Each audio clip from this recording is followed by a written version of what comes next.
এই যে আমরা শান্ত হয়ে বসে আছি, এখনই যদি এখানে কোনো কারণবশত মারামারি লাগে, তাহলে ওই দূরে পুলিশ দাঁড়িয়ে আছে, তারা এসে এখনই সবাইকে এখান থেকে ডিসপার্স করে দেবে, আর যারা মারামারি শুরু করবে তাদেরকে ধরে নিয়ে জেলে ভরে দেবে। কিন্তু যারা দাঙ্গা লাগায় পুলিশ তাদেরকে কিছুতেই ধরছে না।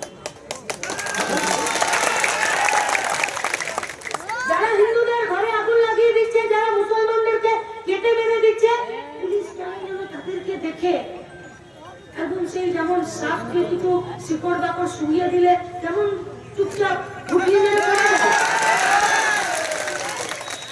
পুলিশ ওরকম ঘুটলি মেরে পড়ে আছে। আরে ঘুটলি মেরে কেন পড়ে আছো? তোমাকে কি তোমার মন্ত্রী কাজ করতে মানা করছে? কিছু বলছে না। আচ্ছা, যদি মানা করেছে তো তুমি পরিষ্কার বলো যে মানা করেছি।